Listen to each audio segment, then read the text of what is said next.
también por matizarlos, ¿no? Pues muy bien, Antonio, me parece estupendo que empecemos por ahí. Lo primero, comparto con vosotros el entusiasmo en todo lo que estoy oyendo de las palabras de Luis, de Antonio, todo lo que estoy viendo en vuestro chat, está lleno de entusiasmo. Y yo animo a mantener ese entusiasmo. Creo que no es difícil darnos cuenta de que hay un montón de influencias actualmente en la sociedad que lo que intentan es precisamente todo lo contrario, es desanimarnos, ofuscarnos, frustrarnos, encerrarnos. Y yo creo que es muy importante el tono, el talante, la vitalidad que percibo en estos momentos en este encuentro y mantener el entusiasmo. Y efectivamente, el entusiasmo tiene que ver también con la confianza en la vida, porque cuando la vida se contempla tal como es, la vida merece nuestra confianza. Y cuando la confianza, Antonio, nos inunda, también nos inunda el entusiasmo. La confianza en la vida es sencilla de definir, a lo mejor es más complicada de integrar. La confianza en la vida es percibir que todo en la vida tiene un sentido profundo, que todo tiene un porqué y un para qué, que nada sobra ni falta. La vida es un milagro continuo y la vida nos trae cada momento, cada instante, exactamente lo que necesitamos. No hay experiencias ni buenas ni malas. Todas las experiencias son exactamente la que en nuestro camino, la que en nuestro camino evolutivo, la que en nuestro camino de conciencia necesitamos y requerimos. Y cuando se comparte este convencimiento, corremos el riesgo de que se quede en lo intelectual. Sin embargo, os animo a que os deis cuenta de que las dos grandes pruebas, los dos grandes botones de muestras, los dos grandes pruebas del algodón, por decirlo de alguna manera, de la confianza en la vida, son prácticos y los tenemos a nuestro alrededor. El telón de fondo teórico es así de sencillo. En la vida todo tiene su sitio. La vida está llena de sincronías. En la vida no existen las casualidades, sino que todo está en plenitud de causalidades. Y como compartía, todo tiene su sentido profundo y su porqué y su para qué. Y esto lo podemos percibir como dos botones de muestras muy prácticos en la propia vida. Por un lado, en la naturaleza y por otro lado, en el maravilloso y sensacional universo en el que vivimos. Observar la naturaleza, observar la vida que hay a nuestro alrededor, observar este maravilloso vergel de vida pleno, de armonía, de equilibrio, de hermosura que es la Madre Tierra, y podréis comprobar que en esa naturaleza todo tiene su sitio, todo tiene su sentido.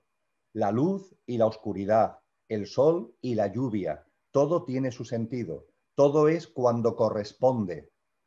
Cuando nos observamos a nosotros mismos, podemos ver que a veces tiene demasiado peso eso que se ha dado en denominar el ego, nuestro pequeño yo, que anda por ahí siempre como ofuscado, preocupado, frustrado y siempre diciendo que las cosas tienen que ser lo que yo quiero, como yo quiero, donde yo quiero, cuando yo quiero.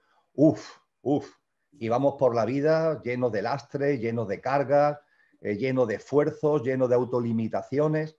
Pero ¿qué nos dice la naturaleza? Que todo es mucho más sencillo, que todo es mucho más simple, que por ejemplo las cosas son cuando corresponden, lo cual no significa que no pongamos voluntad y que no pongamos acción, pero que confiemos en la vida y veremos que las cosas cuajan exactamente en el momento que deben de cuajar, de la forma que exactamente deben de cuajar. La naturaleza es un maravilloso exponente que nos está diciendo continuamente, nos está gritando continuamente, confía, confía en la vida. Y por otra parte, amigos y amigas, el universo. Este universo colosal en el que desarrollamos nuestra existencia, en el contexto de la Madre Tierra y de nuestro sistema solar. Cuanto más sabemos acerca de él, cuanto la ciencia y en particular la astrofísica más conoce del universo, mayor es nuestra sorpresa, porque empezamos a darnos cuenta fehacientemente de que en el universo hay un orden natural, hay un orden inteligente, que todo es exactamente como corresponde en cada sitio y en cada parte, que todo está interrelacionado, que todo está ligado y que todo es exactamente, como vengo insistiendo, con su porqué y su para qué, exactamente como corresponde. Nada está fuera en este universo al que se le calculan casi 2 billones de galaxias, con cientos de miles de millones de soles cada una de ellas. Algo espectacular. Conforme más información tenemos, más se va desechando cualquier teoría del caos, cualquier teoría de la casualidad, y nos damos cuenta que todo tiene su sentido profundo. Pues bien, si la naturaleza, si el universo, si todo nos está gritando que todo tiene su sentido profundo, vamos a darnos cuenta que en nuestra vida también todo lo que ocurre tiene su sentido. Y cuando nuestra mente se mete por medio diciendo, no, pues mi vida no, permitirme que termine la respuesta, Antonio, con una pequeña broma. Una pequeña broma, pero es real. Podéis encontrar en las redes sociales, en Internet, en mi blog, en YouTube, podéis encontrar una práctica que yo denomino la práctica de la ventana, que es asomarte desde la ventana de tu casa por la noche al firmamento y observarlo, y hacer una serie de reflexiones que están en esa práctica de la ventana, que por motivos de tiempo ahora no voy a reproducir, pero que va dirigida a que nos demos cuenta de que todo en ese universo inmenso está en su sitio y es como corresponde. Y a partir de ahí hay personas que me dicen, bueno, Emilio, sí es verdad, en la naturaleza, en el universo, todo está en su sitio, pero mi vida no, mi vida no. Y desde el mayor cariño y también con una sonrisa, porque la risa es muy importante, me gusta responder, bueno, pues entonces tú serás eso que los astrofísicos denominan una singularidad espacio-tiempo. Todo está en su sitio menos tú. ¿No será quizás más probable que todo esté en su sitio y simplemente tú no te das cuenta? Y como decían los grandes sabios antiguos, Antonio, darnos cuenta de que en el universo todo está perfectamente encajado y que el único inquieto que anda por ahí eres tú. Cuando nos damos cuenta de esto, la sonrisa llega a nuestra boca, la serenidad, la paz y la confianza nos inundan y percibimos la vida y la vivimos de una forma muy distinta. Recuerdo perfectamente en el seminario que estuvimos ahí compartiendo en Madrid, este ejercicio como una dosis de realidad. Y no sé si fue lo más práctico, pero para mí fue como me metí tanto en el ejercicio y cuando estás ya a mitad del ejercicio, ya no necesitas ni siquiera seguir el ejercicio porque ya sabes por dónde va, ¿no? Es como ahí va ese estado de ridiculez, ¿no? Que muchas veces, o sea, ves como al ego desde otra perspectiva, desde fuera, y realmente sientes que muchas veces estamos como, bueno, pues adiestrados, ¿no? Como los caballos que vamos mirando simplemente como una parcela bueno, de realidad muy, muy, muy limitada, y luego te das cuenta de que ni siquiera era una realidad, era una ilusión. Si te parece, Milo, yo te iba a preguntar justo por este ejercicio. ¿Te parece que cerremos esta entrevista un poco al final, haciendo este ejercicio, que creo que Muy es bien, como muy... ¿Sí? encantado. Yo estoy aquí, tú eres el director de orquesta. Emilio, a mí me gustaría, una de las cosas que aprendí también en el último seminario es el tema de la tríada perfecta, ¿no? Que lo estuviste narrando y compartiendo por allí, y justo iba sobre esto, sobre la confianza, ¿no? Y era como un círculo que podía ir dándole una vuelta, otra vuelta y otra vuelta. No sé si podrías compartirnos un poquito al respecto. Muy bien, pues con mucho gusto, Antonio. Eh, Hemos empezado y seguimos hablando de la confianza en la vida. Y es importante, como nota a pie de página, que no olvidemos que la vida también somos nosotros, con lo que la confianza en la vida también conlleva la confianza en uno mismo. Esto es importante. La confianza en la vida nos incluye a nosotros mismos. La vida no es algo solamente que esté fuera, la vida también está en nuestro interior y somos nosotros mismos, con lo que la confianza en la vida también es una llamada a la confianza en nosotros. Desde el punto de vista de las tradiciones espirituales, de las escuelas filosóficas, de las aportaciones de maestros y maestras, sabios y sabias a lo largo de la humanidad, Antonio, la palabra confianza, la podemos poner aquí en esta parte de la pantalla, los maestros nos han enseñado que derivan una serie de cosas que podemos poner en horizontal o que podemos poner en vertical. Desde el punto de vista de la verticalidad, la confianza en la vida debe ir acompañada del compromiso con uno mismo. Entendiendo el compromiso con uno mismo, el compromiso con lo que realmente somos. No el compromiso con eso que nos dicen que somos, no el compromiso con lo que dice el DNI, la tarjeta de identidad, el pasaporte, la tarjeta de visita. No, nosotros somos otra cosa. Nosotros somos otra cosa con el nombre que cada uno quiera darle. A mí me gusta mucho insistir que la ciencia cada vez es más consciente que detrás de la apariencia hay una esencia. Da igual lo que sea, detrás de la apariencia, detrás de la forma, hay una esencia. Y en vosotros y en mí ocurre exactamente lo mismo. Detrás de la apariencia, detrás de eso que vemos a simple vista, hay una esencia. Y esa esencia tiene unos atributos y tiene unas cualidades que se plasman en esta vida física en un propósito de vida y en unos dones y talentos, en unas cualidades, facultades innatas que cada uno tenemos las nuestras, pero todos tenemos dones y talentos. Todo eso tiene que ver con el compromiso con uno mismo para sacar lo mejor de lo que realmente somos, para ser nuestra mejor versión. Y la confianza y el compromiso con uno mismo se le añade la perseverancia. La perseverancia no es esfuerzo. El esfuerzo tiene que ver con el pequeño yo, tiene que ver con nuestra apariencia efímera. No, la perseverancia es simplemente ser conscientes que cuando se inicia un camino tenemos que mantenernos en ese camino, que la vida y nuestro crecimiento y nuestra evolución se va haciendo paso a paso, paso a paso, paso a paso. Y eso requiere y eso reclama una perseverancia. Confianza, compromiso con uno mismo y perseverancia. Esta línea vertical es lo que, por ejemplo, Jesús de Nazaret, Cristo Jesús, llamó fe, fe. Cuando él decía que si tuvierais la fe del tamaño de un grano de mostaza, moveríais montaña y haríais lo mismo y más que yo, la palabra fe es una palabra española que viene del latín, que en la traducción del griego clásico, que es donde estaba el texto original, significa pistis pisteo. Y pistis pisteo es un vocablo como sustantivo o como verbo griego que significa precisamente, es un vocablo complejo que significa confianza en la vida, compromiso contigo mismo y perseverancia. Esta es una línea fundamental cuando hablamos de la confianza. Y junto con esta línea en vertical hay una línea en horizontal. Y la línea horizontal es la que tú te referías, Antonio, la tríada perfecta. Confianza en la vida, ya hemos hablado de ello. La confianza en la vida, ¿a qué conduce? A la aceptación. Confías en la vida y acepta. Sabes que todo lo que ocurre en el mundo, que todo lo que ocurre en la vida y todo lo que ocurre en tu vida tiene un porqué y un para qué. Aunque nuestra mente a veces no logre dilucidar cuál es ese sentido profundo, hay algo en nuestro interior desde la confianza en la vida que nos dice sí, sí, sí tiene un sentido, sí tiene un porqué y un para qué.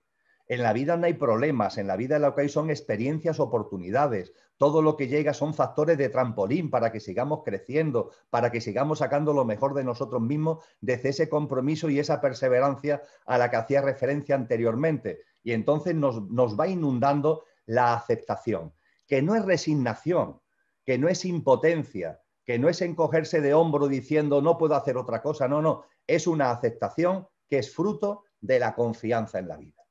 Y junto con la confianza y su fruto natural, que es la aceptación, viene por fin un último elemento que completa la tríada, el no juicio. Ya está bien de andar por ahí enjuiciando continuamente. Menudo trabajón han asumido los seres humanos de estar permanentemente enjuiciando a la vida, sin darse cuenta que todo tiene su sentido, que las cosas no son ni buenas, ni malas, ni por qué, ni para qué, todo tiene su sentido. Mirad cuántas cosas hemos leído y oído de que el año 2020 ha sido un mal año. Por favor, el año 2020 no ha sido un mal año. El año 2020 ha sido exactamente como correspondía que fuera en el contexto de la evolución de la Madre Tierra y en el contexto de la evolución de la propia humanidad en conciencia. Lo mismo que ocurre con el año 2021, que está siendo y seguirá siendo exactamente como es.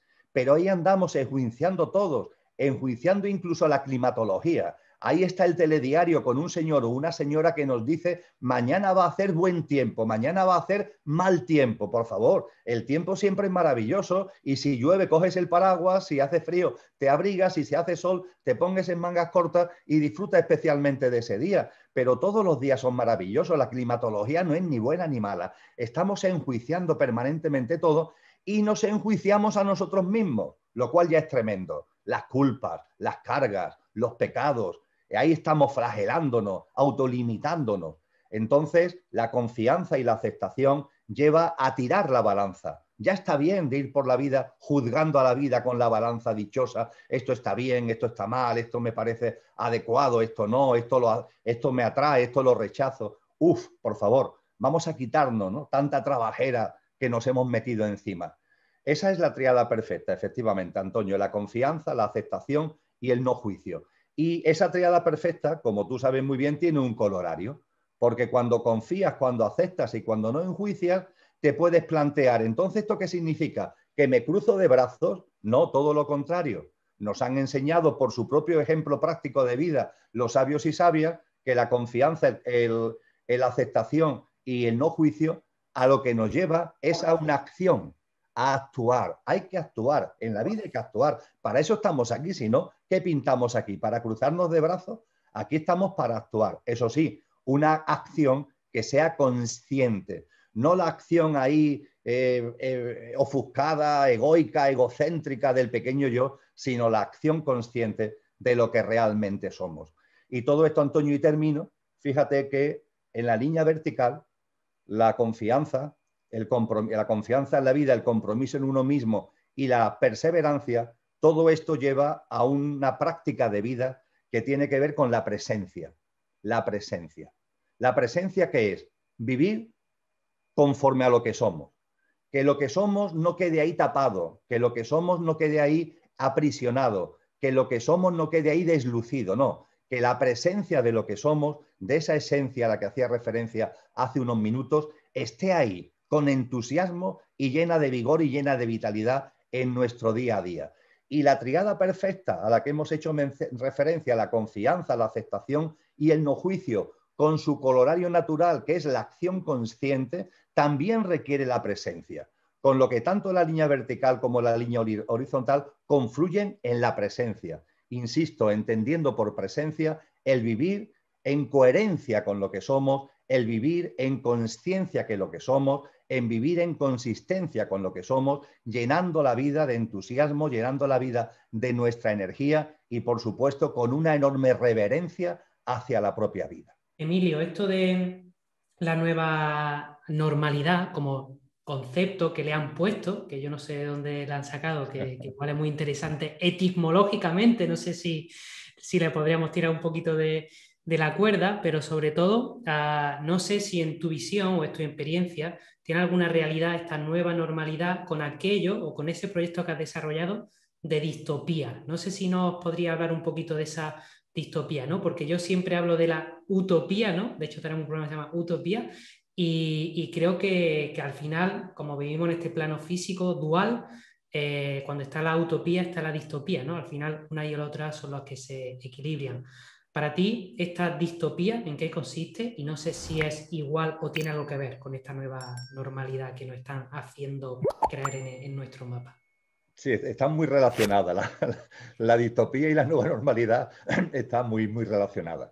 La nueva normalidad, la verdad es que permíteme y permitirme todos y todas que me sonría, porque la capacidad que tiene el mundo político y el mundo mediático para inventarse palabras y expresiones que no dicen nada, que no significan nada, que son puro bla, bla, bla, bla, e incluso la transformación de palabras fuertes, de conceptos fuertes, vaciarlas de contenido por completo, forma parte de una de las grandes habilidades de esos políticos y esos periodistas que intentan ser flautistas de Hamelin para que vayamos detrás de ellos a través de proclamas tan falsas como vacías, tan falaces como huecas. La distopía, Que no Antonio. vamos a juzgar, por supuesto, porque nosotros no somos ni más ni No, menos. no, pero las palabras, vamos a ver, cuando hablamos de juzgar, no significa que no haya un discernimiento. Es decir, si yo comparto que tú tienes una barba larga, una barba, había una persona en el chat que dice, ¿hasta dónde va a crecer esa barba? Si hacemos la observación de que tienes una barba crecida, que es como decía mi abuelo, una barba crecida, eso no es un juicio, es que tienes una barba crecida. Si alguien me dice que yo tengo una gafa con unos lentes gordotes, eso no es un juicio, es que es verdad que yo tengo una gafa con unos lentes gordotes. Y es indudable, está más que estudiado, que desde el punto de vista político y mediático hay una enorme capacidad para vaciar los conceptos y transformarlos en vacío. de la distopía, para entenderlo, y aprovecho ahora para volver a esto ahora mismo. En la distopía, durante el siglo XX, se empezó a hablar por primera vez de la distopía. Seguro que la mayoría hemos oído hablar de utopía, la utopía. Menos personas han oído hablar de la distopía. De hecho, el término utopía viene de muy atrás. Se cree que de la obra de Tomás Moro, ese gran sabio, ese gran personaje inglés, prácticamente de la Edad Media, que escribió un libro que tiene como título Utopía. La utopía siempre se ha entendido como una humanidad futura ejemplar, una humanidad futura, una humanidad por venir ejemplar en todos los sentidos, absolutamente ejemplar. Y la distopía es algo que aparece después. Se cree que aparece como término a finales del siglo XIX, en unos discursos que un economista da en el Parlamento británico, un economista muy acreditado, John Stuart Mill, que parece que es el primero que acuña un término que es lo que en castellano llamamos distopía. Si la utopía es una humanidad futura ejemplar y deseable, la distopía es una humanidad futura alienada, sufriente y, por tanto, indeseable. Utopía y distopía. A lo largo del siglo XX, la distopía se convirtió en un género literario. Es decir, empezaron a aparecer novelas, después empezaron a aparecer también películas que describen una humanidad futura, alienada y sufriente. Ejemplos fundamentales de eso son, sin ningún tipo de duda, Aldous Huxley con el libro Un mundo feliz y la famosísima obra de George Orwell, 1984. Que, por cierto, George Orwell, hilando con lo que antes compartíamos, tiene un libro precioso que es El uso del inglés en el lenguaje político. Es un libro de los años 30 y no tiene desperdicio, porque pone de manifiesto que esa tendencia a vaciar contextos, a vaciar conceptos y a inventarse expresiones vacuas es algo que hace mucho tiempo, ¿no?, que está ya en el ámbito de la política y en el ámbito mediático. Pues bien, estas dos obras son las obras cumbres, hay otras muchas, claro, pero son las obras cumbres del género literario distópico. Aldous Huxley, en su Mundo Feliz, nos describe una sociedad alienada por el entretenimiento y la distracción lela. Es decir, la gente está como atontada, entretenida y distraída por absolutas banalidades. En cambio, Orwell nos habla también de una sociedad distópica, pero con base en el autoritarismo y en el uso alienante y dominante de las tecnologías. Y estamos hablando de un libro que es de los años 40 del pasado siglo, ¿eh? El autoritarismo y el uso alienante y dominante de las tecnologías. Por fin ya en el siglo XXI, no hace mucho tiempo, la Academia Española de la Lengua introdujo en el diccionario el término distopía, que está, por tanto, tiene muy poquitos añitos de vida reconocida oficialmente. Pues bien, cuando analizamos la sociedad actual, Antonio, que es lo que aquí nos interesa, ¿qué nos encontramos? Nos encontramos, por una parte, que hay multitud de personas que llevan una vida deseable y ejemplar, es decir, que están plasmando la utopía en su día a día. Muchas personas, muchos colectivos e incluso organizaciones, proyectos conscientes, proyectos emprendedores conscientes, etcétera, etcétera, etcétera, que la utopía como futuro de una humanidad ejemplar la están trayendo a la realidad. No es ya un futuro, es algo que está aquí ya, en la vida y en el quehacer de muchos seres humanos. Eso sí, esa utopía que está ya presente en el quehacer de muchos seres humanos no sale en los telediarios o raramente sale en los grandes medios de comunicación, pero está ahí, está ahí. Y junto con esa utopía que ya no es un futuro, sino que se ha hecho presente en muchas personas, hay igualmente una distopía. Y la distopía es la que impregna fundamentalmente todo el entramado de nuestro sistema socioeconómico, político, institucional, etcétera, etcétera. Es decir, cuando observamos la sociedad en la que estamos, sea desde el punto de vista de la cultura y de la educación, de la ecología y el medio ambiente, de la economía, de la política, de los usos y comportamientos sociales, de la salud, cuando analizamos todos esos ámbitos, podemos percibir con claridad que la distopía está enormemente presente en ellos, que es como que en esos ámbitos hay una tendencia de todo el entramado institucional, de todas las estructuras socioeconómicas, como para que el ser humano, en lugar de sacar lo mejor, saquemos lo peor y mantenernos en ese estado que es una especie de mezcolanza, de tormenta perfecta entre lo que anunció Huxley y lo que anunció Orwell. Se nos quiere mantener ahí en esas estructuras anquilosadas y distópicas, con unos paradigmas, con unas pautas de vida que son falaces, que no son reales, que no tienen que ver con lo que realmente somos, pero que se nos meten como implantes desde que nacemos, en la familia, en los colegios, en los institutos, en las universidades, en la sociedad. Se nos quiere ahí meter unos ficheros que no son nuestros, pero se nos quieren meter para que renunciemos a que seamos lo que realmente somos y que vivamos la vida entretenidos por tonterías, distraídos por banalidades y también, eso sí, con la porra del autoritarismo, con la amenaza del autoritarismo y con el uso de unas tecnologías que por sí son maravillosas, y una buena prueba es el proyecto tan tremendamente positivo y enorme que estáis llevando vosotros a cabo gracias a las tecnologías, pero que se intenta que fundamentalmente esas tecnologías sirvan a través de la Big Data, a través del almacenamiento y tratamiento masivo de la información, etcétera, sirvan fundamentalmente para tenernos dominados, controlados, etcétera, etcétera. Eso es la distopía, Antonio. Y quien tenga dudas acerca de lo que he afirmado con tanta rotundidad, de que la sociedad en estos ámbitos, en todos sus ámbitos fundamentales, tiene unas connotaciones claramente distópicos, los que tengan dudas al respecto, lo invito a entrar en una página web, la página web del proyecto Consciencia y Sociedad Distópica, sociedaddistópica.com, sociedaddistópica.com. Esa página web es la página web de ese proyecto que acabo yo de mencionar, que tú citabas hace unos minutos y que tengo el placer y el honor de dirigir desde el verano del año 2018, que fue cuando lo pusimos en marcha.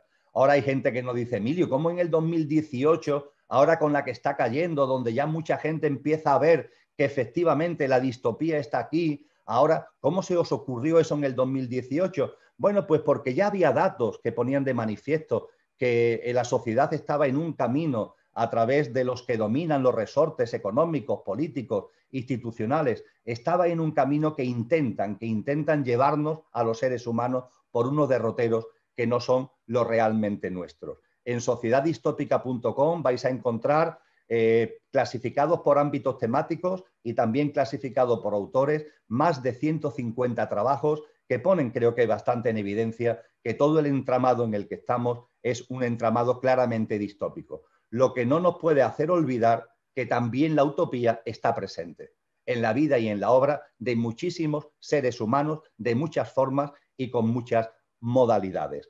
Y la denominada nueva normalidad no es sino un apretón de tuerca más en orden a que la distopía se instale en nuestra vida y que la utopía tenga la menor presencia posible. Mira, Antonio, soy muy claro al respecto y termino porque me estoy enrollando demasiado. Se discute mucho acerca de lo que está pasando. Uno entra en las redes sociales y se encuentra opiniones de si el COVID existe, si no existe, de que si su origen fue natural, que si fue artificial, que si siendo artificial se escapó de manera accidental o se provocó que saliera a la gente para provocar todo lo que estamos viviendo. Lo realmente importante, no digo que este tipo de cuestiones no sean importantes, pero tal como personalmente lo entiendo, lo realmente importante es darnos cuenta de que sea cual sea su origen, sea cual sea su procedencia, sea lo que sea, lo realmente importante es que nos demos cuenta que está siendo utilizado, está siendo usado como un enorme ensayo de ingeniería social. Como un enorme ensayo de ingeniería social. Y un ensayo de ingeniería social que tiene muchos objetivos, pero ninguno tan importante como el enfriamiento. El ensayo de ingeniería social tiene objetivos políticos, económicos, institucionales, sociales, tecnológicos, de un nuevo orden. Claro que sí, pero ninguno tan importante como el enfriamiento.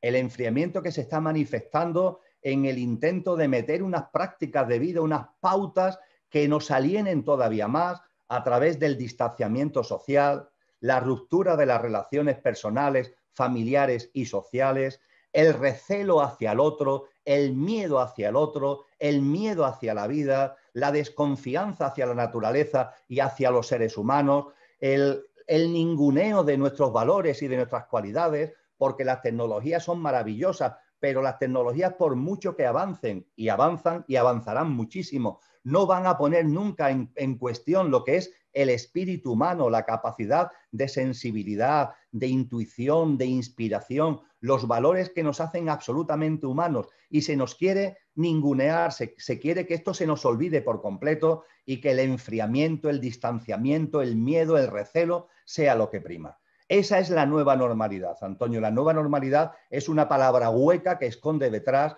un intento de ensayo de ingeniería social para meternos por unos derroteros que nos haga todavía menos humanos de lo que somos, porque tenemos que reconocer que nuestra sociedad se ha deshumanizado tremendamente, se ha desnaturalizado y alejado de la vida tremendamente, y esto es una vuelta de tuerca más para que nos desnaturalicemos más y para que nos deshumanicemos todavía más. Pero aquí estamos nosotros, con conciencia, con entusiasmo, con ganas de vivir, con vitalidad, con compromiso con nosotros mismos para sacar lo mejor de lo que somos, con una clara voluntad de poner eso mejor de lo que somos al servicio de los demás. Y eso, Antonio, por muchas vueltas de tuerca que den, por muchos ensayos de ingeniería social, hay una fuerza colectiva en la humanidad que va a configurar, le gusten más o le gusten menos a estos que pueden estar detrás del ensayo, está configurando ya una nueva humanidad que no tiene los paradigmas, no tiene las pautas,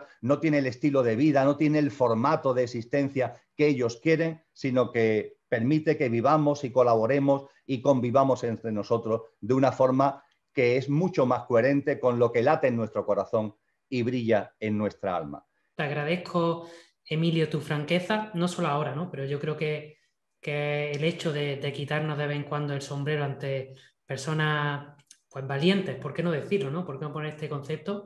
Porque hay muchas personas que seguramente no digan las cosas por ese temor, por ese miedo, por esa desconfianza ante sus seres queridos, ante las instituciones, y seguramente como a ti o a mí nos habrán, pues yo cada vez que abro la boca me ponen a parir, y más como estamos ahora, ¿no? Que hay un ambiente como muy tenso en toda la sociedad, en el que las redes sociales pues están, bueno, YouTube se ha convertido en el nuevo Telecinco, tristemente, ¿no? El que pues hablar mal de ciertas personas o hablar, dar opiniones contrarias a un bando o al otro siempre trae visibilidad, ¿no? Esa intención que al final está detrás de todo, de hablar de otra persona, de otra cosa, una causa externa a ti, pues parece ser que mueve, ¿no? A los sentimientos y las emociones de mucha gente.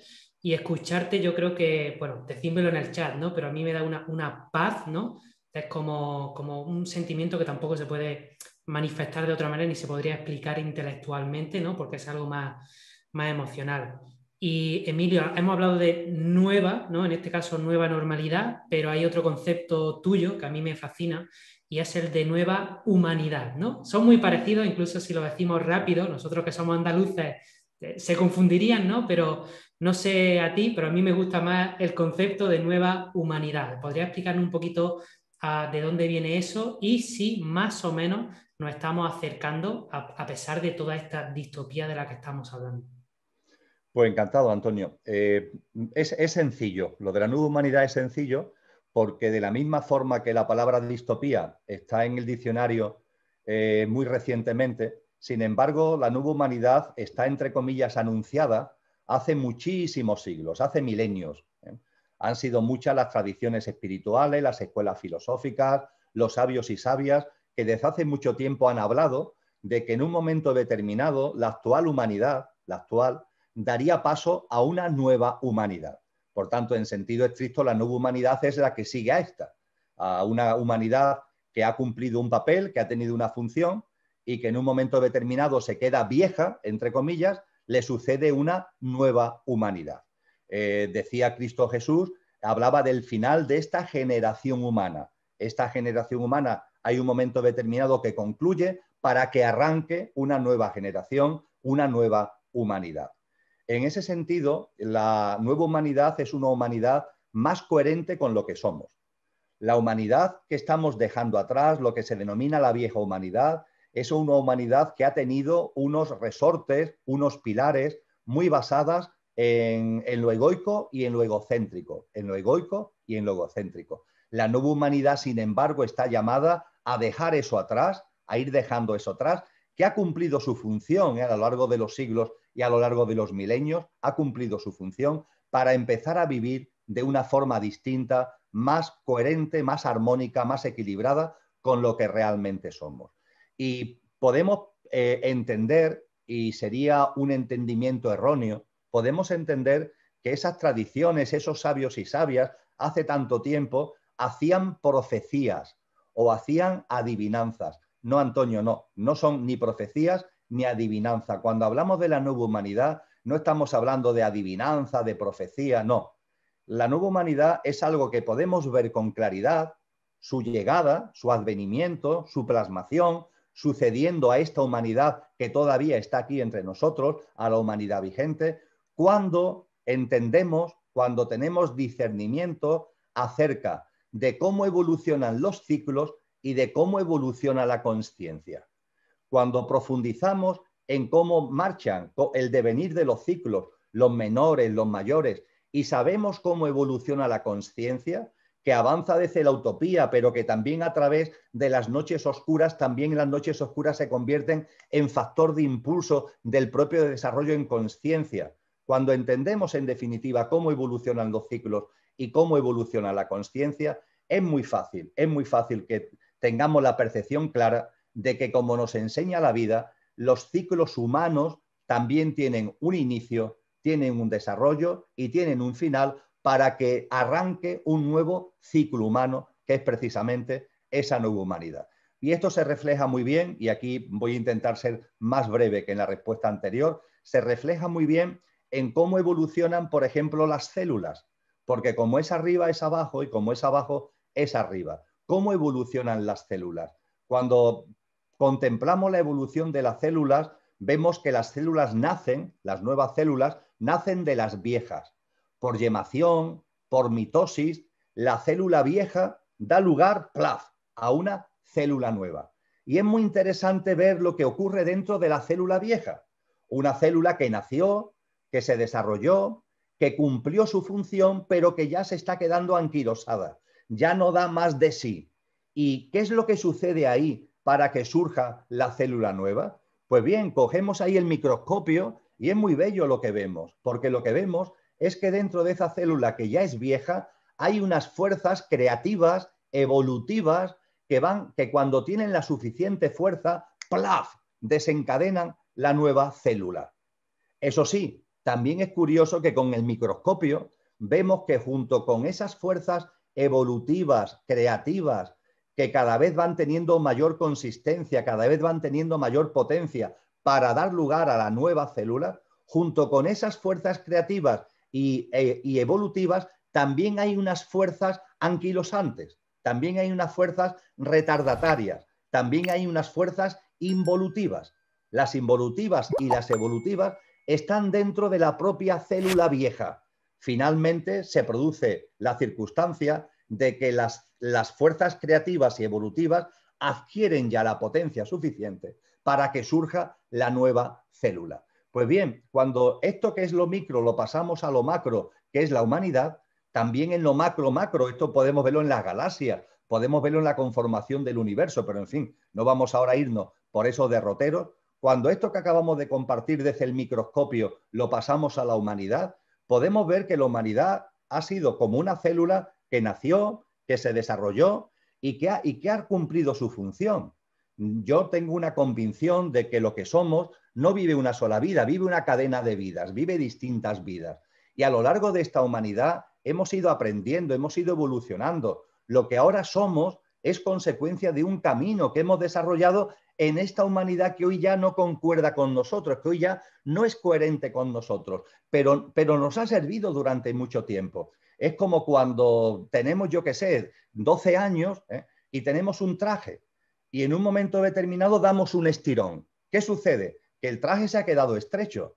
A ese traje no lo tenemos que aborrecer, le tenemos que estar agradecidos. Nos sirvió cuando correspondía. Ahora bien, hemos crecido, hemos evolucionado. Esta humanidad ha crecido y ha evolucionado. Y ese traje ya no nos vale. Y ese traje contemplamos la sociedad que tenemos a nuestro alrededor, esta sociedad con estas connotaciones distópicas de las que hemos hablado, y no tiene que ver con nosotros.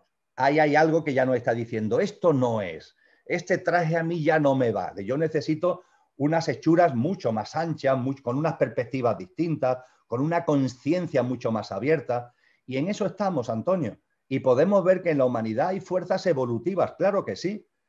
Las personas que estamos en este foro, millones, cientos de millones, miles de millones de personas anónimas en su inmensa mayoría, que están desarrollando esa utopía en su vida cotidiana, y esas fuerzas creativas están ahí. Y yo estoy convencido que ya prácticamente tenemos las fuerzas creativas necesarias como para que la nueva humanidad sea una realidad. Bueno, pero ahí andan también las fuerzas involutivas, las fuerzas anquilosantes, que intentan retrasar, que intentan influir para que el espíritu humano no pierda fuelle a la hora de la generación de esa nueva célula, de esa nueva humanidad, pero no tenemos que estar preocupados, la verdad. Yo creo que tenemos que ser conscientes de que todo tiene su porqué y su para qué, y de que curiosamente, cada nueva distopía que provocan esas fuerzas involutivas, yo lo llamo olas distópicas, cada nueva ola distópica que esas fuerzas involutivas provocan, son un nuevo trampolín para que cada vez más gente se aglutine en torno a las fuerzas creativas y evolutivas. No hace mucho tiempo vivimos la crisis financiera del 2008-2013. La inmensa mayoría de vosotros y de vosotras sois muy jóvenes, pero esa crisis fue enormemente potente. De hecho, no ha terminado, de hecho sigue ahí. Sus secuelas siguen estando entre nosotros. Y eso en principio destrozó la vida de muchas personas. Pero yo conozco muchos amigos y amigas, muchos conocidos y conocidas, que esa ola distópica les forzó a ver la vida de otra manera, a replantearse la vida de una manera distinta, a darse cuenta de que no hay que estar siempre mendigando una actividad laboral, que no hay que estar siempre mendigando unos ingresos, que tenemos capacidad como para nosotros mismos generar nuestra propia actividad laboral con relación a nuestros dones y talentos, que tenemos capacidad para generar un entorno de abundancia desde lo que realmente somos. Y ahora ha venido otra nueva ola distópica, la de este ensayo de ingeniería social llamada crisis sanitaria o pandemia en la que estamos. Y es verdad que hay muchas personas que quedan presas del miedo, del pánico, ahí andan con el distanciamiento, con los recelos, pero también hay muchas personas que se han dado cuenta de cosas gracias a todo lo que estamos viviendo y que han decidido dar un paso en su vida de transformación y de coherencia.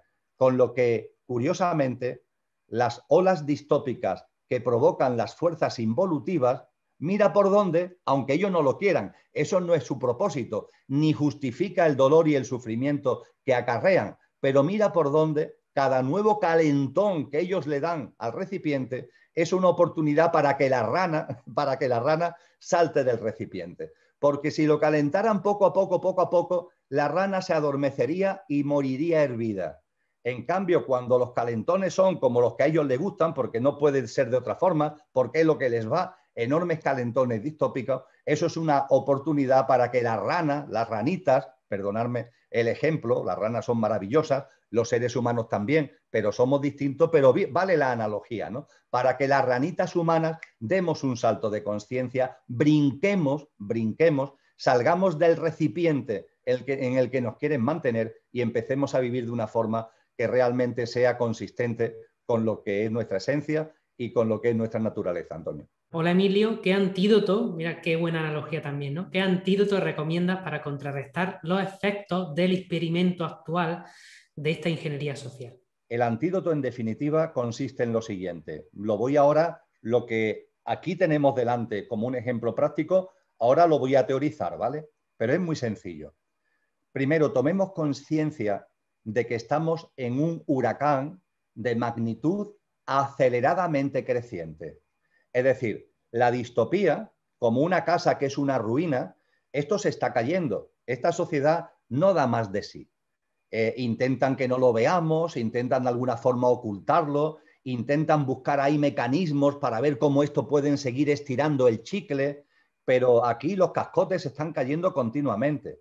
Esto es un huracán de magnitud aceleradamente creciente, están viniendo olas distópicas y vendrán más, y cada nueva ola distópica será más fuerte, es y será más fuerte que la anterior. Estamos en un huracán de magnitud aceleradamente creciente.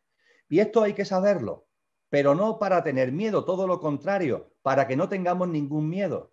En la vieja célula a la que hemos hecho referencia está en un estado tal que inevitablemente va a provocar estos removimientos.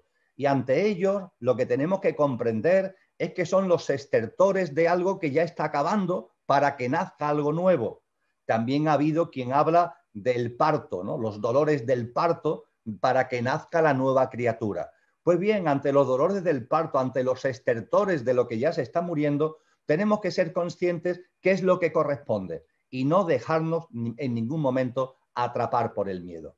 Y junto con eso, sabiendo que estamos en un huracán de magnitud aceleradamente creciente, seguimos con la metáfora, ponernos, situarnos en el centro del huracán. No se trata, amigos y amigas, de salir corriendo. No se trata de irnos a no sé dónde. No, en ese huracán lo que tenemos que hacer es, dentro del huracán, ponernos en el mismo centro del huracán. Porque no sé si sabéis que en el centro de un huracán o en el centro de un tifón no hay viento. La temperatura es cálida y los cielos están despejados, pero tienes que ponerte en el centro.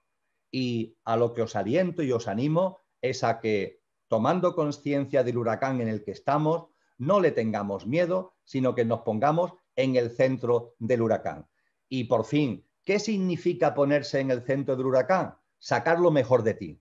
¿Y qué significa sacar lo mejor de ti? Ser coherente con lo que sientes, ser coherente con tu corazón y ser valiente para que lo que tu corazón te indica sea la brújula y el hilo conductor que marca tu vida.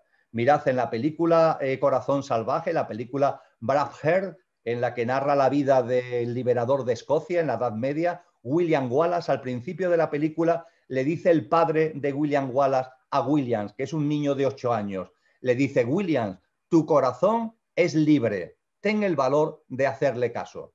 Pues eso es lo que nosotros nos tenemos que repetir todos los días. Nuestro corazón es libre, vamos a tener el valor de hacerle caso. Eso significa situarse en el centro del huracán, para vivir en armonía, en equilibrio, en consciencia, en serenidad, con lo que realmente somos, sacando lo mejor de nosotros mismos y poniéndolo al servicio de los demás. Así que el antídoto es, en definitiva, conciencia. El huracán está ahí, no le tenemos miedo y todo lo contrario, nos metemos en el huracán, nos situamos en el propio centro, sacamos lo mejor de lo que somos coherentes con lo que desde nuestro interior con claridad se nos está diciendo, que somos nosotros mismos lo que nos expresa, y estamos oyendo y lo ponemos todo ello al servicio de los demás. Es así como las fuerzas creativas estamos ya, no es algo por venir, sino que es un presente, estamos ya configurando esa nueva humanidad. ¿Qué hacer, no? Esta es una pregunta un poco más para los emprendedores. ¿Qué hacer cuando hay bajones de ánimo y esto al final te termina restando la motivación intrínseca para seguir el emprendimiento del proyecto que había iniciado? Pues algo muy sencillo que también nos enseñaron los antiguos, porque la sabiduría antigua da mucho de sí, la verdad. Los antiguos hablaban de la nariz vertical. La nariz vertical, amigos y amigas, tiene 3 componentes: autoobservación, toma de conciencia y aceptación. Ya está, fijaros qué sencillo. Te observas, tomas conciencia de lo que se está moviendo y aceptas. Esta pregunta que se nos hace, a veces viene el desánimo, a veces viene la tristeza, a veces viene la frustración, a veces vienen una serie de emociones, pensamientos que tienen esa frecuencia vibracional que podemos denominar baja. Pues bien, la nariz vertical, ¿qué es lo que nos dice? Tienes que observarte, tienes que tomar conciencia de lo que se mueve en ti y a partir de ahí, acéptalo. Que tienes ese desánimo, que tienes ese bajón, te observas, tomas conciencia de que eso está ahí y no te pelees contra ese desánimo, no te pelees contra ese bajón, no lo rechaces, acéptalo.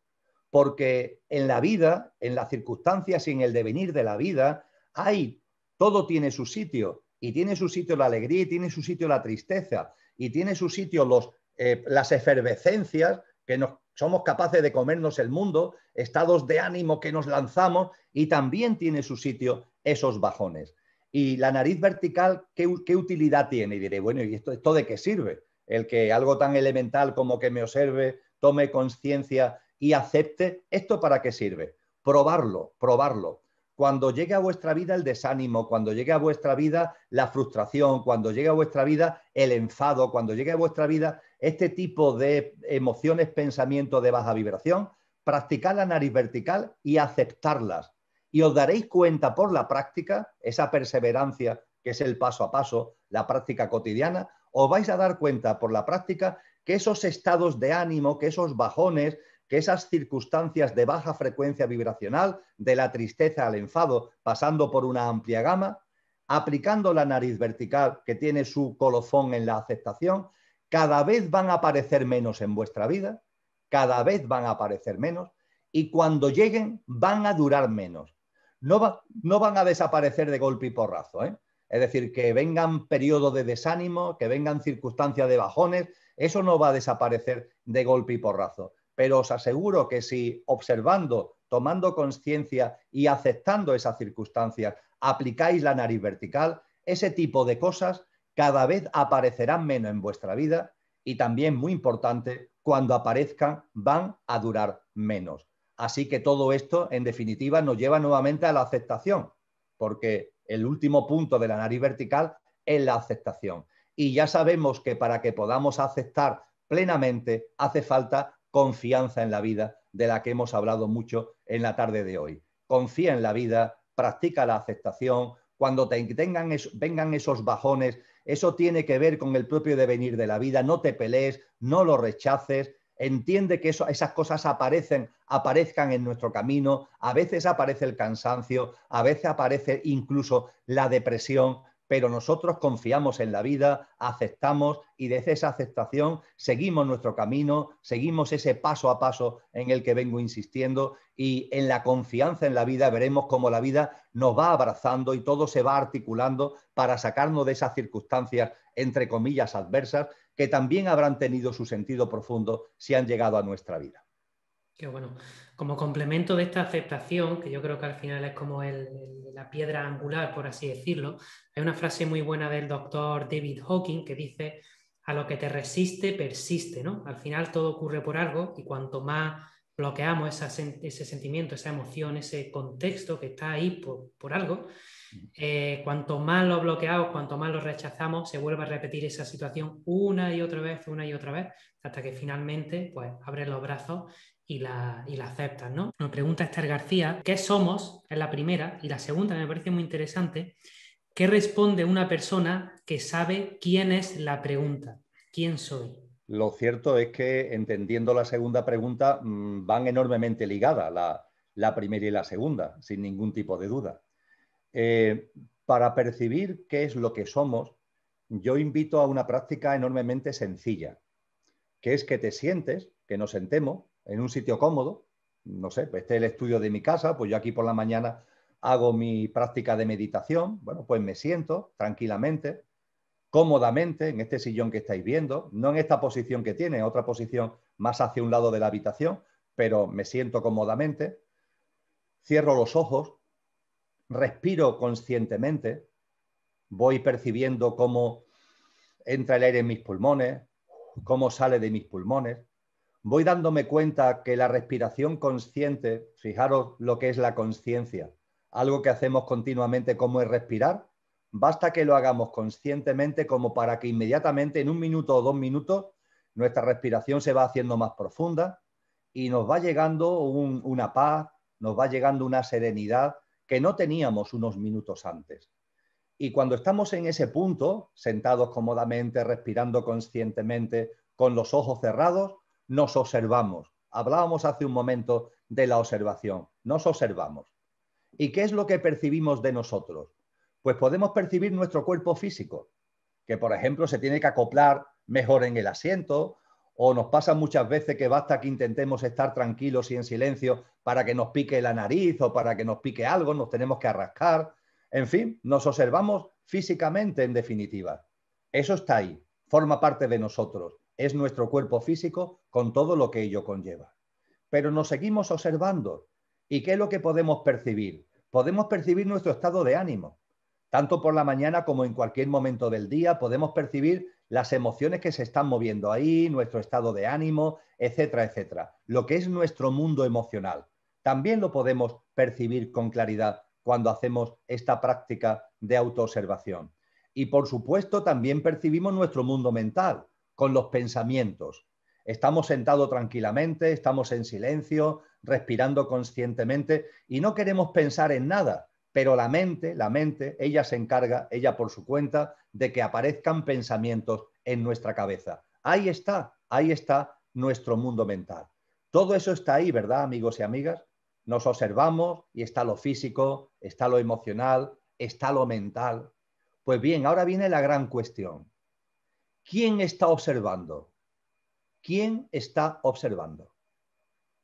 Cuando observamos la mente, no es la mente la que se observa ella misma, es algo distinto. Hay una conciencia que está observando. Y conforme estéis en un estado más sereno, de mayor armonía y de mayor paz, esto se hace más diáfano. Es lo que los orientales denominan el tercer ojo, que simbólicamente se representa aquí, pero que obviamente no es que te conviertas en un cíclope con un ojo aquí en medio. Eso es una metáfora, obviamente. Ese tercer ojo es el ojo de la conciencia. Es el ojo de lo que eres. ¿Qué es lo que eres? El observador. ¿Qué es lo que eres? Eso que no es ni lo físico, ni lo emocional, ni lo mental, aunque tiene todos esos componentes a su servicio y a su disposición para vivir esta vida maravillosa en este plano humano y esta madre tierra sensacional en el que desarrollamos nuestra existencia. Eso que realmente eres, ese tercer ojo, ese observador, esa conciencia, no es tu tarjeta de identidad, no es tu pasaporte, no es tu tarjeta de visita, no, es algo distinto, es algo distinto. Y eso con el nombre que cada uno le quiera dar, conciencia, energía, luz, alma, espíritu, con el nombre que cada uno le quiera dar, es la esencia de lo que eres. No la apariencia, lo emocional, lo mental, lo físico, sino lo que está más allá de la apariencia, que es la esencia. Eso es lo que somos. Y cuando hablamos del yo soy, tiene que ver con eso precisamente, tiene que ver con esa esencia que realmente somos y que nos unifica además. Con lo que cuando hablamos de la pregunta y de la respuesta con una persona que empieza a tener esta vivencia y que empieza a tener o empieza a desarrollar esta percepción de las cosas, la respuesta es muy sencilla.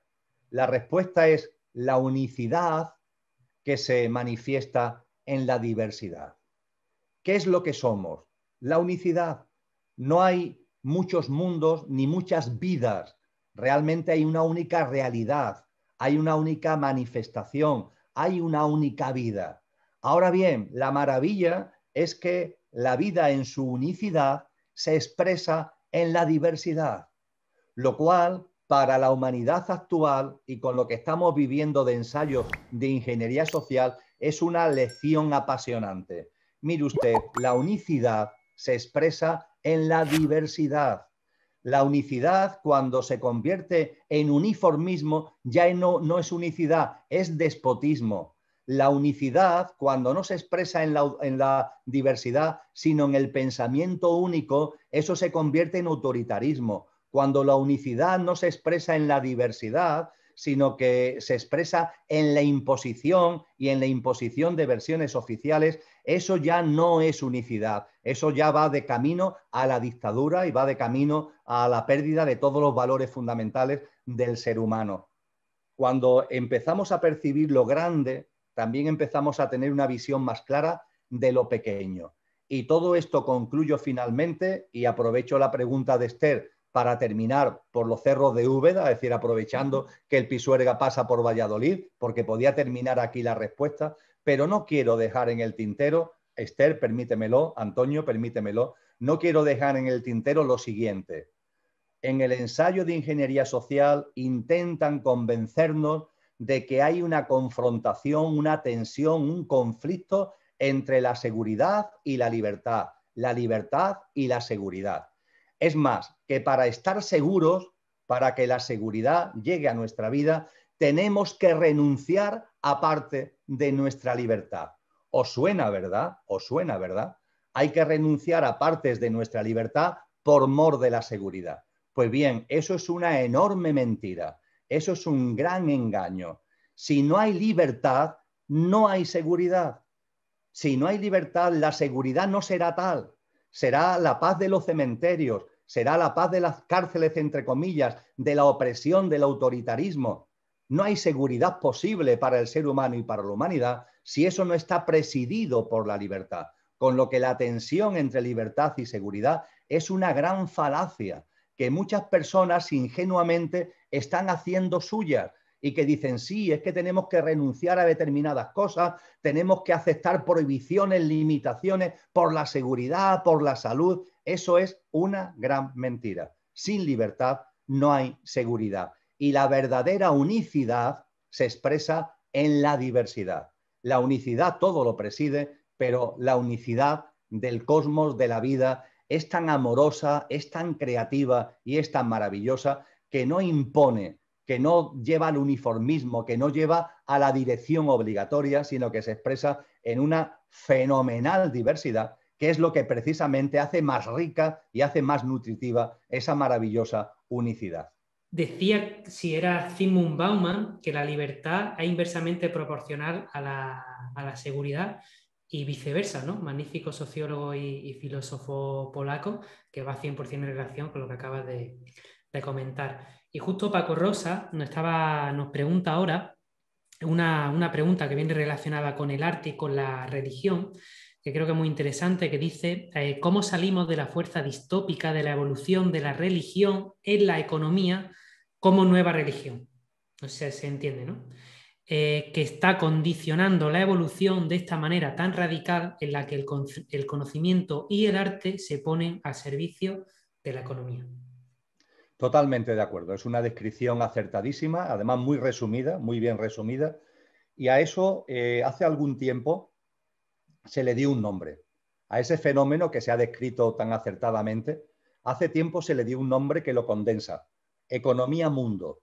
Economía-mundo. La economía mundo. Es decir, un mundo, una sociedad, donde la economía todo lo absorbe, donde la economía todo lo contamina.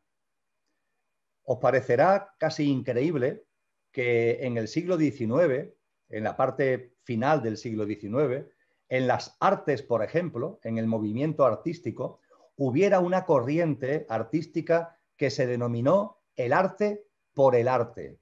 El arte por el arte. Es decir, la plasmación de nuestras capacidades artísticas, de nuestra creatividad artística, por el gozo de practicar y de compartir esas capacidades y esas cualidades artísticas. El arte por el arte.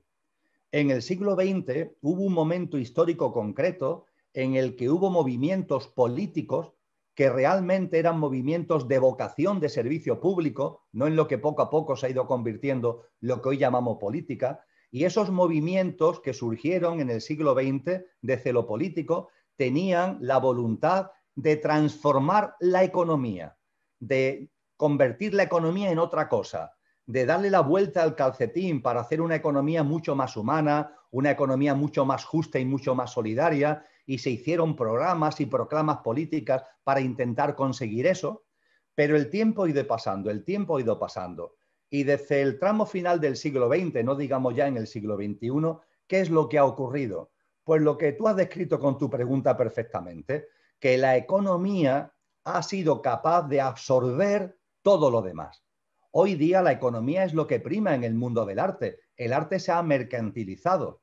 Y de la política, ¿para qué hablar? La política se ha convertido simplemente en una marioneta, en un títere de los grandes poderes económicos, de esas grandes transnacionales que las 10 principales, no hace falta que pongamos muchas más, las 10 grandes transnacionales que hay en el mundo mueven al año más, tienen al año y mueven al año más capacidad económica que 180 países juntos.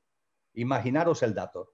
Según Naciones Unidas hay 193 países en el mundo, pues hay 10 grandes corporaciones que se mueven por el mundo a sus anchas y que ellas solas tienen mayor capacidad que 180 países. Esta es la realidad en la que estamos. Una economía especulativa, cortoplacista, que se basa no ya en la producción, no ya en la generación de bienes y servicios, porque la ganancia, amigos y amigas, no está la ganancia de los grandes poderes económicos, de esas grandes transnacionales, no se encuentra ya en producir lo más posible al menor coste posible para venderlo al mayor precio posible. Eso forma parte de la historia. Hoy día donde se gana dinero es en la especulación, en los movimientos de capitales absolutamente especulativos, cortoplacistas, pasando por encima de cualquier criterio humano, primando por completo la ganancia por encima de cualquier otra cosa. La economía, amigos y amigas, se ha convertido, ha cogido la sartén por el mango y hoy estamos en una economía mundo. Dicho esto, ¿qué es lo que podemos hacer? Esto que acabo de comentar es así.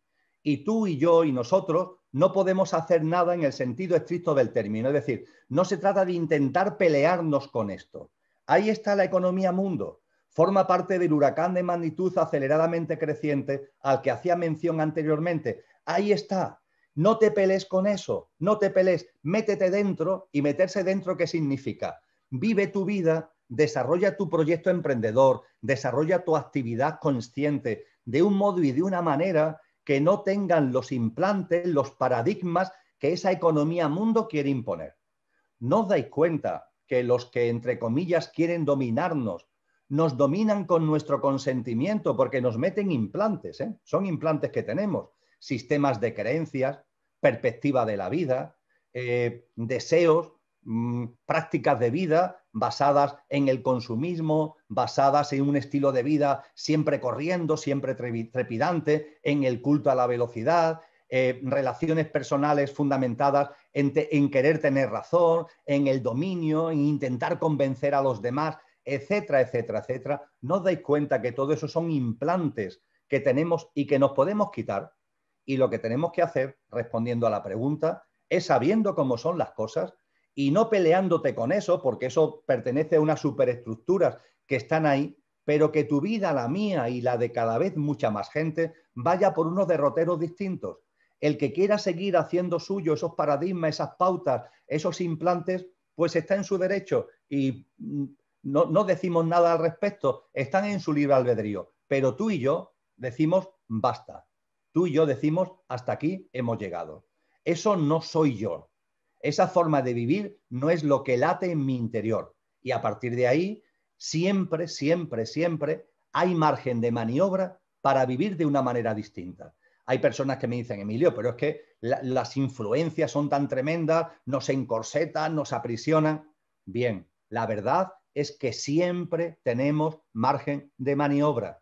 Y muchos y muchas de vosotros y de vosotras sois el ejemplo vivo de que siempre hay margen de maniobra. Claro que hay margen de maniobra. Yo en mi vida hay un momento determinado que me di cuenta que hay margen de maniobra, claro que sí. Lo que pasa es que a veces el margen de maniobra significa que tienes que soltar. Pues se suelta. Yo estuve en esa actividad política, amigos y amigas, hace mucho tiempo, consultor de Naciones Unidas, presidiendo el programa de desarrollo local de la OIT, colaborando con multitud de programas de cooperación bajo esa economía mundo, bajo el influjo de esa economía mundo que hasta ese momento yo no lo veía y quizá gracias a todo eso lo vi, vicealcalde de Sevilla, presidente de la Red Iberoamericana de Municipalistas, dando clases en la universidad con los planes de estudio de Comecocos perfectamente estructurados para convencer a mis alumnos de que tenían que estar preparados para hacerse esclavos de un sistema que tenía unas pautas muy delimitadas y que si querían triunfar en él tenían que seguir las normas del esclavo. Y hubo un momento en el que me di cuenta, ¿a dónde voy? ¿Esto qué significa? ¿Qué estoy haciendo con mi vida y qué estoy aportando a los demás? ¿Y hay margen de maniobra? Pues claro, lo que pasa es que a veces el margen de maniobra no nos gusta. Hay que soltar, hay que soltar. Y solté, claro, le dije adiós a la actividad política, la gente decía que si estaba loco, de hecho me tacharon de loco, le dije adiós a la actividad universitaria, mire usted, yo no doy más clases en estas universidades, con estos planes de estudio, con estos requerimientos absurdos que están convirtiendo a la gente en esclavos integrales. Y bueno, y tienes que seguir tu vida con confianza. Siempre hay margen de maniobra. Yo no me quiero poner como ejemplo de nada porque los mejores ejemplos están en vosotros y están en vosotras. ¿Y cómo voy a decir, por tanto? Que siempre hay margen de maniobra. La economía mundo está aquí.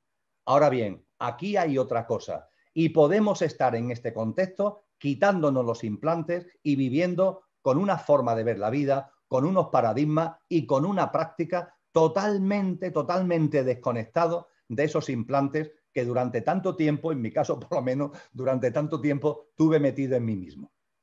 Bueno, igual has contestado de alguna manera la pregunta de Andrés Gil, que nos decía, bueno, hola Emilio, hola Antonio, muchas gracias.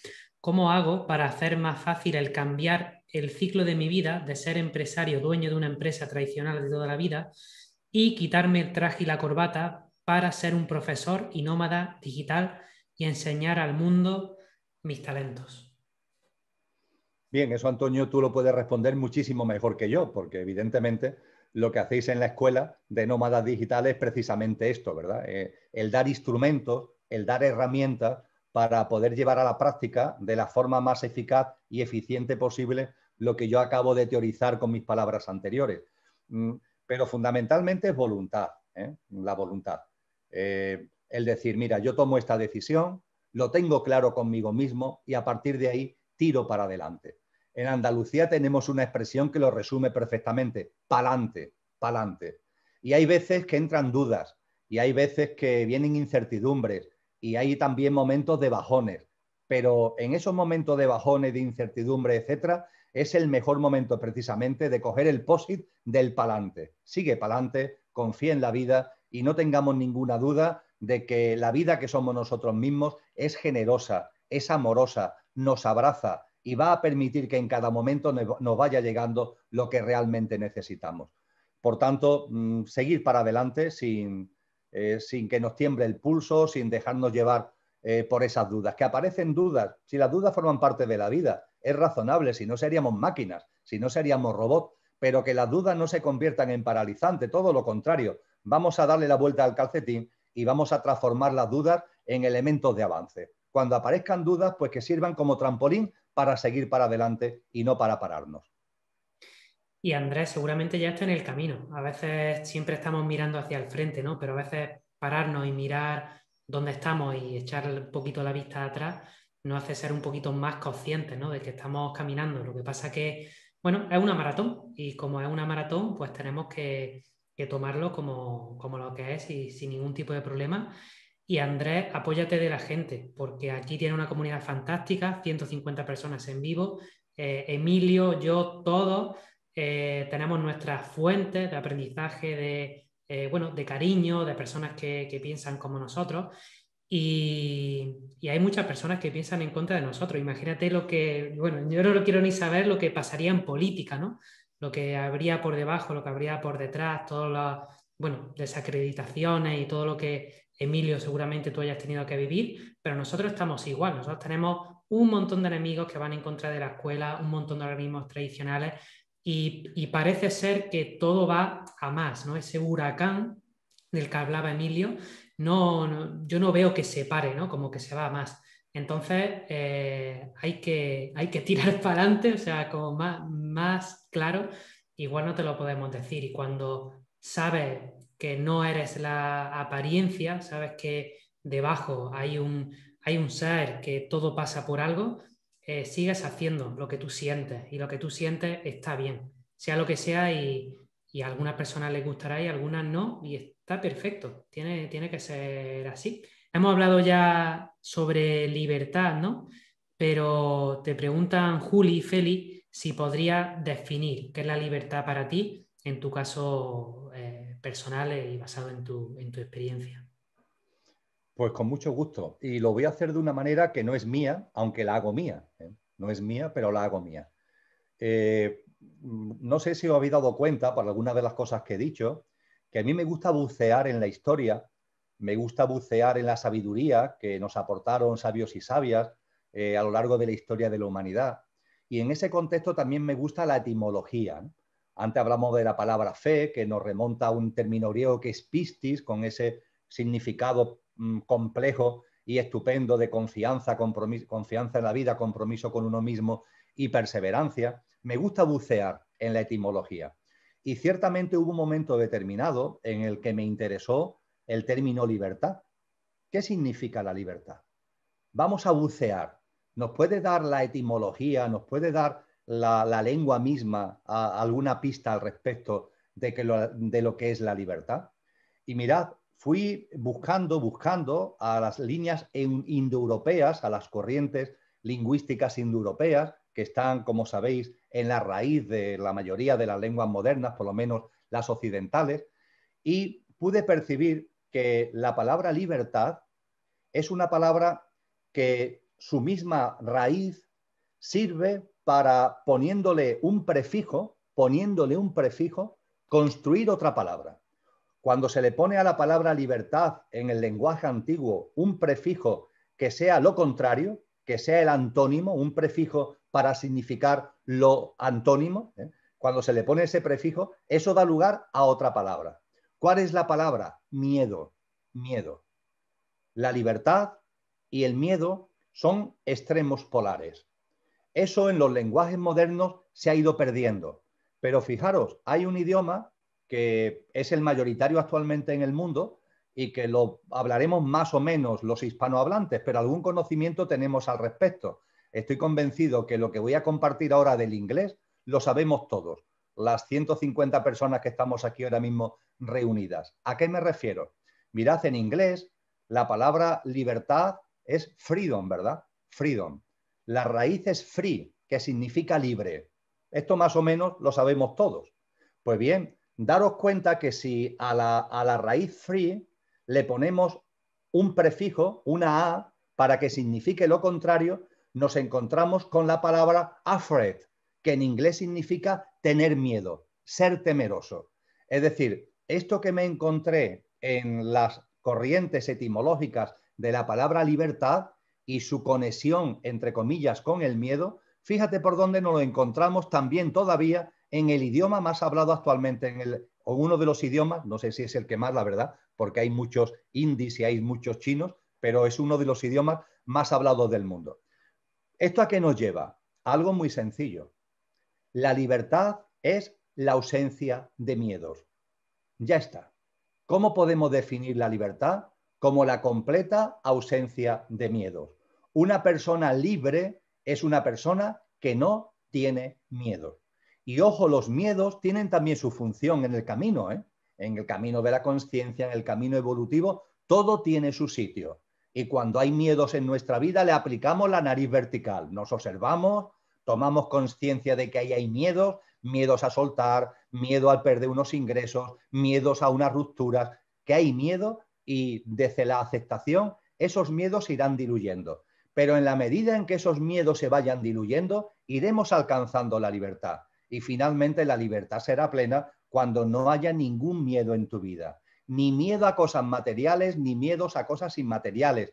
Y por supuesto, cuando vaya desapareciendo también ese miedo tan presente y tan escondido en la humanidad actual, que es el miedo a la muerte. La libertad es la ausencia de miedos. Y deberemos darnos cuenta que aunque los miedos tienen también su papel en nuestro camino, mientras que haya miedos en nuestra vida, no habrá libertad. Así que la etimología creo que nos resuelve perfectamente la definición o el acercarnos al trasfondo de lo que la libertad es y lo que la libertad significa. Qué bueno. Creo que ha quedado de manifiesto, como en la misma biblioteca que vais detrás de Emilio, que sabe de lo que habla porque sé que estudia mucho. De hecho, hace poco, ¿no?, compartía en el audio que estaba de vacaciones, pero justo de vacaciones tenías tus periodos también de estudio y de lectura. Así que bueno, hemos dejado un montón de libros y ejemplos que podéis seguir, digamos, buscándolo por vuestra cuenta, ampliando información, profundizando en detalles y en conceptos. Y creo que algo muy interesante que deberíais de hacer, os voy a dejar ahora mismo el link, y es que en este Telegram de Emilio Carrillo, ¿vale? Se llama Emilio Carrillo, actividades, vídeo y texto. Ahí, bueno, Emilio y no sé si tu equipo o eres tú, varias personas, está Lola, tú. Sí, lo leí yo, ese es el equipo compacto. Pues Lola y Emilio comparten diferentes actividades que están haciendo, algunas son online, otras son presenciales. Entonces, incluso los que sé que venís, algunos de aquí que estáis en Costa Rica, en México, en Colombia, etcétera, etcétera, podéis hacerlas online algunas de ellas, otras son también presenciales, como la que hice yo. Entonces, bueno, os invito a suscribiros al canal porque, bueno, todos los meses tienen alguna actividad, seminario, y yo creo que, bueno, os va a encantar seguir profundizando en ciertos... Son temáticos, lo cual es la enhorabuena, ¿no? Lo podéis hacer todo el año o podéis hacer cada mes si os interesa el tema en específico que se brinda en esa ocasión. No sé si es que Ana, sé que una persona la había comentado antes por el chat, no sé si ha sido tú, Ana Hallado, si podrías contar cómo fue tu recaída física que te hizo evolucionar en tu nivel de conciencia a tu proceso en meses en el hospital. También podemos remitir si quieres al post del blog, que ahí lo cuentas, pero bueno, ya lo que tú prefieras, Emilio. Bueno, con mucha brevedad, mi camino de conciencia lo tenía muy clarito cuando era jovencito y hubo un momento determinado, y todo tiene su sentido, que me fui por otros derroteros.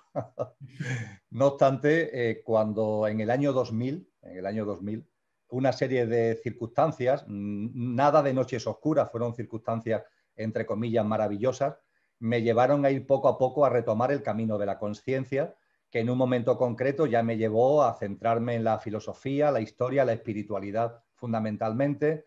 En el 2005 publiqué mi primer libro con relación a estos temas, Los códigos ocultos, y en el 2008-2009 todo esto me llevó a soltar la actividad política, soltar la actividad universitaria. Y fijaros, cuando estaba en ese punto, y por tanto mi mente podía decir, oye, yo ya he hecho un buen trabajo.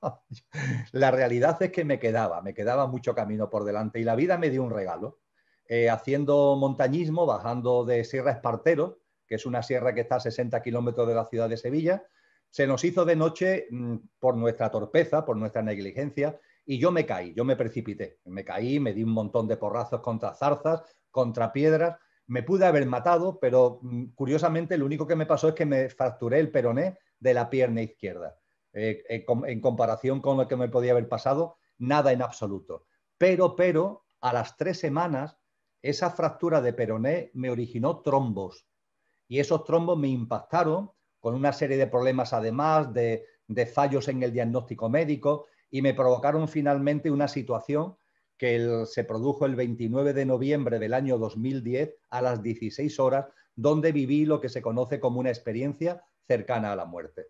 Y durante un tiempo pues estuve clínicamente fallecido, pero viviendo unas experiencias espectaculares que por otra parte tienen que ver con toda la vivencia que en tantas experiencias cercanas a la muerte, desde la que recoge Platón, porque Platón ya en su libro La República, en las últimas páginas de La República, se narra una experiencia cercana a la muerte de un soldado llamado pues bien, yo viví una experiencia cercana a la muerte como tantos otros seres humanos. Y eso me posibilitó que cuando volví a la vida, pues todo el camino que venía ya recorriendo desde 10 años antes, pues se asentó mucho más, se armonizó mucho más. La recuperación fue muy lenta, esto sucedió en noviembre, hasta septiembre del año siguiente no pude volver a tener una cierta actividad, pero eso a su vez fue otro regalo que me hizo la vida porque me permitió mucho silencio, mucho encuentro interior, mucho estudio, mucha autoobservación, mucha toma de conciencia, mucha aplicación de la nariz vertical a muchas cosas que me estaban viniendo en ese momento encima. Y la verdad es que todo eso lo recuerdo como algo que la vida me regaló. La confianza en la vida me hace ver que eso no fue una mala experiencia, que va, eso fue un regalazo que la vida me hizo. Por la noche, cuando se haga de noche allí donde vivís y que el cielo, la climatología permita tener un cielo donde se vean estrellas, no hacen falta que sean muchas estrellas, porque si vivís en núcleos urbanos, posiblemente muchas estrellas no veréis, pero con que se vean unas cuantas es más que suficiente. Pues bien, en una noche así, acercaros a la ventana de vuestra casa o a vuestro balcón y mirad hacia esas estrellas. Y mirando las estrellas, mirando ese firmamento, recordar lo que sabemos de él gracias a la evolución humana, gracias a la ciencia. Observamos ese firmamento, observamos esas estrellas y decimos, aquí estoy yo, en la ventana de mi casa. ¿Qué soy yo? Un ser humano. Y ese ser humano forma parte de una humanidad en la que hay unos 8.000 millones de seres humanos. Y la humanidad, a su vez, no es sino una especie de vida dentro de los millones de especies de vida que desarrollan la vida y su existencia en la madre Tierra, en el planeta Tierra. Un planeta que es muy curioso, porque está constantemente dando vueltas desde hace 4.500 millones de años aproximadamente, está continuamente dando vueltas sobre sí mismo. a tanta velocidad que ni nos damos cuenta. Como se desacelere un poquito, nos marearíamos, pero va tan rápido que ni nos damos cuenta. Pero es que además la Madre Tierra no solamente da vueltas sobre ella, sino que gira en torno a un astro, a una estrella que llamamos el Sol. Y así lo viene haciendo también hace 4.500 millones de años en un ciclo y una rotación perfecta. Pero es que además junto a la Tierra hay otros planetas, Marte, Venus, Júpiter, Saturno, etcétera, que también giran en torno al Sol. Y lo hacen también en rotaciones perfectas. No se chocan los unos con los otros, no tienen que frenar para que pase el otro, no, todos van siempre perfecta armonía, perfecta sintonía, y ese sistema solar se le calcula también unos 5.000 millones de años. Y el eje de ese sistema solar, esa estrella sensacional a la que llamamos el Sol. Un Sol que con todo el sistema planetario y con todo el sistema solar viaja por una galaxia, la Vía Láctea. Lo hace en familia con otros sistemas solares, como Sirio, por ejemplo. Hay una familia de sistemas solares que van navegando por la galaxia también de una forma elíptica durante miles y miles de años a una enorme velocidad, a unas enormes velocidades, y esto lo vienen haciendo, insisto, desde hace una enorme cantidad de miles de millones de años. Todo esto sucede en una galaxia donde, al igual que el Sol, hay aproximadamente 200.000 millones de estrellas, cada una con sus sistemas planetarios, con sus planetas en rotación y todas moviéndose en una galaxia a la que se le calcula, la galaxia en su conjunto, 7.000 millones de vidas. Pero es que la galaxia que denominamos la Vía Láctea, donde desarrollamos nuestra existencia, os recuerdo, amigos y amigas, que forma parte de un clúster de galaxias, es decir, de unas 50 galaxias que se mueven por el universo a una tremenda velocidad. Un universo al que se le calculan unos 2 billones de galaxias. Y cada galaxia tiene cientos de miles o billones de estrellas cada una con sus sistemas planetarios. Y a ese conjunto del universo, el cálculo científico es que tiene casi 14.000 millones de años, 13.840 millones de años. Y es un universo que está en expansión, con ciclos perfectos, donde cuando lo miramos contemplamos que todo está en su sitio, que los ciclos se superponen y se entrelazan maravillosamente. Y ahí estamos ya en los confines del universo observando esos 2 billones de galaxias con todos los componentes y con todas las características que acabamos de compartir. Y a partir de ahí, amigos y amigas, a mucha velocidad le damos a la moviola para atrás. Estamos en los confines del universo, nos empezamos a meter en ese universo, vamos dirigidos a uno de esos 2 billones de galaxias, que es la Vía Láctea, entramos en la Vía Láctea, nos encontramos con 200.000 millones de estrellas, buscamos la que denominamos el Sol, llegamos al sistema solar, dentro del sistema solar hay varios planetas, buscamos el planeta Tierra, entramos en el planeta Tierra, dentro de la Madre Tierra hay muchas especies que están viviendo, millones de especies, hay una que es la humanidad, que es la que a nosotros nos interesa, y dentro nos metemos en la humanidad y finalmente buscamos un componente de esa humanidad, de los 8.000 millones de seres humanos, que soy yo que estoy aquí en la ventana de mi casa. Y cuando he vuelto, por tanto, aquí, ya estamos terminando esta práctica, amigos y amigas, llega el momento sublime, llega el momento más importante. Miramos ese firmamento, lo seguimos mirando y levantamos la mano con el dedo índice y señalamos ese firmamento y decimos en voz alta, que se enteren los vecinos, por favor, decimos en voz alta, pues aquí hay algo que no funciona, aquí hay algo que yo creo que habría que cambiar. ¿Y por qué decimos esto en voz alta y por qué lo expresamos de esta manera? ¿Para qué? Para que suceda lo que está sucediendo a muchos de vosotros y de vosotras, para reírnos, reírnos a carcajadas. ¿Y reírnos a carcajadas de quién? De nosotros mismos. Reírse es algo muy serio y reírse de nosotros mismos es un factor enorme de evolución de conciencia, además de ser muy sanador. Pero por favor, ¿cómo será posible? Todo está absolutamente en su sitio. Y a partir de ahí no voy a insistir en lo que ya hemos dicho. Tu vida también, tu vida también. Y tú no eres una singularidad espacio-tiempo. En este universo maravilloso todo es como corresponde, nada sobra ni falta, incluso tu vida también es como corresponde, y no olvidar lo que se enseñaba en la escuela pitagórica, con lo que ya concluyo, Antonio. Todo fluye, refluye y confluye en el amor de cuanto es.